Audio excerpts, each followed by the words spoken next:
signals and send its received data packets to our servers. So more than 600 megabytes downloaded data we have received, and one unique effect. So we can do 3D image from the African part of the Earth with the onboard camera. With these data rates downloaded with these data rates to the Earth. So with 5 kilobits per second, this kind of image can be downloaded in one path above the ground stations of Hungary. And we've taken some images from the Earth, for example, from South Africa, from South Australia, and, for example, from Western Australia. And then MASAT-1 is deorbited, or had been deorbited in January, the 9th and the 10th of January in this year. So do not forget to notify ITU and ERU and the local authority of the frequency coordination to the deorbitation process, or MASAT-1 cannot running on this frequency band, so is free now. And MASAT-1 sends some beacon messages, which is here, like goodbye word, after 1061 days operation. And there are two different continuations of the development of MASAT-1 in Hungary. At first, the commercial way will be the MASAT-2. In a cooperation with the European Space Agency, we are developing 3 parts of these subsystems. For example, 3 units 10 by 10 by 30 centimeters skeleton of the CubeSat. The communication subsystem on the UHF band from 399 to 401 megahertz band, conventional band, and fully redundant onboard computer. And another way is an educational way called SMOG-1, which packet cube standard. According to the packet cube standard, this will be a 5 by 5 by 5 centimeters CubeSat, contains a spectrum analyzer like a payload. I'm developed such spectrum analyzer on this frequency band. Its mass is less than 1.8 grams working on these bands, and last year we measured the output spectrum on this band from the DVB-T transmitters, and according to these measurement results we can say that a huge amount of power radiated transmitted by the DVB-T transmitters can cross across the ionosphere like radio frequency smog. So E.T. said to me that he is not interested in this kind of TV channels. So this radio frequency power is like radio frequency smog, of course. And this is the end of my presentation, and thank you for your attention.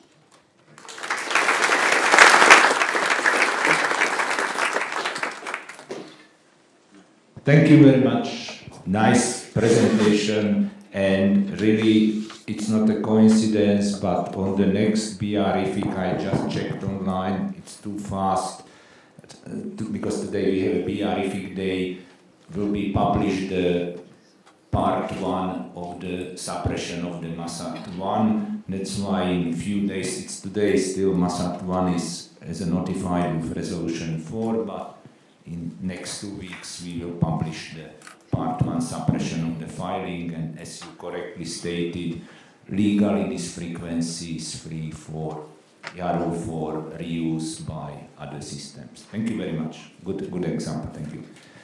And the next speaker is coming from Finland, and I will ask him to make introduction by himself. Pauli, I installed the machine. If you say a little bit about you, please.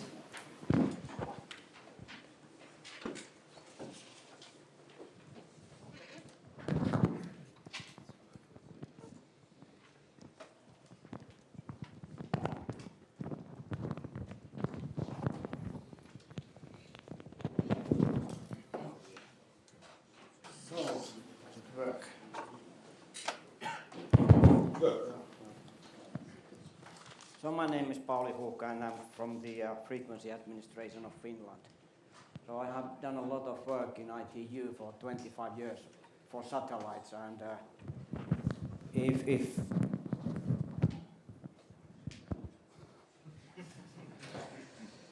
so I perhaps have some hard words in the text, so I am perhaps partly responsible also for those because I have been there in the work when text has been created. I think the reason I'm here is that I caused so much work to the BR, so that Attila selected me as victim here for that reason. So perhaps, as yesterday he said that he is demystifying the process in subsection 1A, so I'm afraid I might be a little bit mystifying it. I have, in 25 years' time, I have sent disagreements to 650 satellites to the satellite administrations. So now this is the first time I am on the opposite side.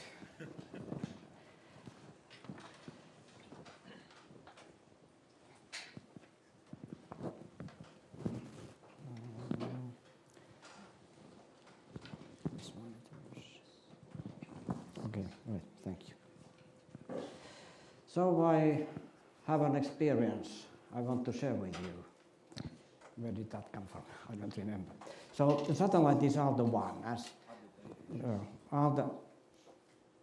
ALDA-1 satellite, and it's designed, constructed, and also will be operated by the Aalto University.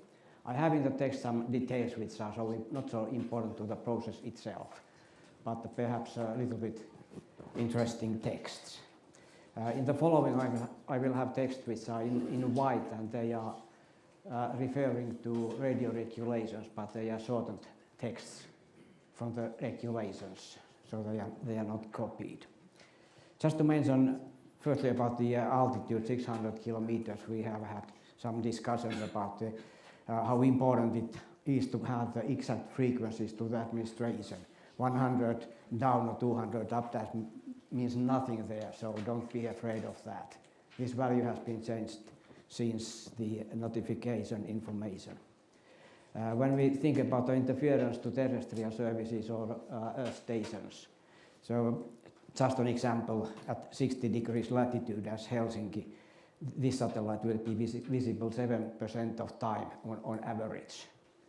And if you have another satellite having the similar orbits, the time they both will be visible at the same time. So I mean, when receiving from one satellite and another one satellite interfering, it's only 0.5% of time. And all the time I'm now, nearly all the time, discussing about the radio amateur frequencies, and especially the frequency band, mostly on the 400. So also a detail that when the satellite is seen right up or in the horizon, it makes a difference of 13 dB to the received level, and of course with this horizon it's a side load from the satellite and such things. This is something we know. These are the frequencies, radio amateur satellite frequencies, and we know what is said in Article 9. We have went through the process several times. And now we come to the process itself, the subsection, the heading is incorrect because this is still section 1A.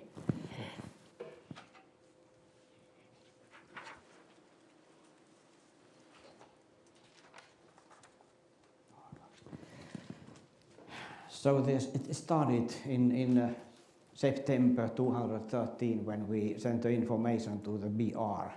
And we had a mistake there, so according to the radio requisitions, they asked new information and we corrected the next month the value.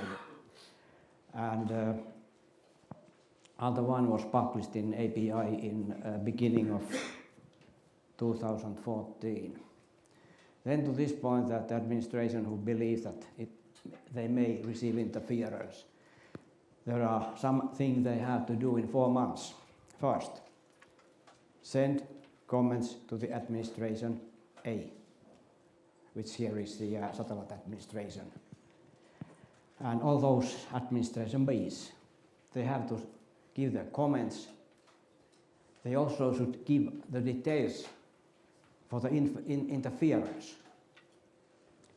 Perhaps the word there, particulars, is a little bit strange, but that it should mean. And then also to send information to the BR in a file. And after that, a lot of work to try to solve the problems. And then something also I want to press on is that if comments are not received from administration B, it's not that they have sent it, but the receiving administration A has received in 4 months. It can be understood that they have nothing against. So we were not so rough. We wanted cooperation, so we continued the process. And after the deadline, we had received information or comments from 3 administrations. And none of the administration had any details on the interference they would receive. And 2 administrations only gave the name of the satellite which would be interfered, but not even the frequencies which of our frequencies would interfere, or what were their frequencies to interfere. Agreement from this administration, it was one which we had agreement of. One administration of opinion that the existing and all future systems will be interfered and they need coordination according to something. So that's not the correct way. And one administration asked us to make interference calculations. We can't do that. We don't know the requirements. For one administration we sent 3 requesting letters but never heard any answers. Then Bureau published in API the list of administrations who had commented. And it was a surprise for us because we had started some work already with the other administrations who had commented before the deadline. And now after the deadline, when we see the API B, there were 6 more administrations there. And we did not have any details further, and also BR got only the Spacecom file which has no explanations.